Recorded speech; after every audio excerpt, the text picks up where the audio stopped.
పశ్చిమాసియాలో టెన్షన్ వాతావరణం నెలకొంది. అమెరికా ఇరాన్ మధ్య ఉద్రిక్తతలు పెరుగుతుండటంతో ఉద్రిక్తత చోటు చేసుకుంది. ఇరాన్పై అమెరికా చర్యలకు సిద్ధమవుతున్నట్లు తెలుస్తోంది. అమెరికా వాహన నౌక USS Gerald R Ford Caribbean సముద్రం నుంచి ఇరాన్ వైపు కదిలాయి.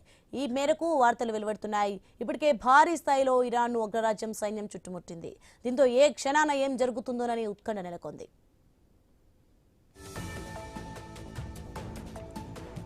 ఇక ఇరాన్ పాలకులపై ఒత్తిడి పెంచేందుకు ట్రంప్ ఇప్పటికే చర్యలు చేపట్టారు. యుద్ధ విమాన వాహన నౌకలు పశ్చిమాసియాకు తరలించారు. తాజాగా జెరాల్డ్ ఆర్ ఫోర్డ్ ను సైతం పశ్చిమాసియా వైపు తరలిస్తుండటంతో ఇరాన్పై ఏ క్షణాన దాడి చేస్తుందోనన్న భయాందోళనలు నెలకొన్నాయి.